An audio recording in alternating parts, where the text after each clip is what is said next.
जब आप पेप्सी पीते हो, पहला सिप मुंह में जाते ही शुगर और एसिड सीड्स टंग के टेस्ट बड्स को हिट करते हैं।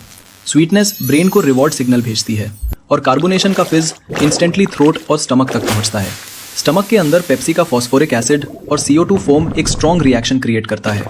इस एसिड की वजह से स्टमक लाइनिंग इरिटेट होती है और बॉडी इमरजेंसी मोड में एसिड को न्यूट्रलाइज करने के लिए कैल्शियम पुल करती है। जितनी शुगर है वो ब्लड स्ट्रीम में जाके इंसुलिन स्पाइक करती है, जिससे फैट स्टोरेज ऑन हो जाता है। लिवर शुगर को फैट में कन्वर्ट करता रहता है।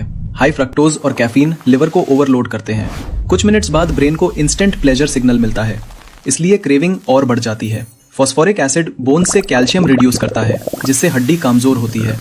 गैस बबल्स स्टमक को ब्लोट करते हैं। एसिडिटी ऊपर चेस्ट तक पुश होती है और इंसुलिन रोलर कोस्टर से एनर्जी क्रैश होती है। थोड़ा सा पेप्सी टेस्टी लगता है, पर अंदर से sugar overload, liver fat, bone calcium drop और डाइजेशन डैमेज स्टार्ट हो जाता है।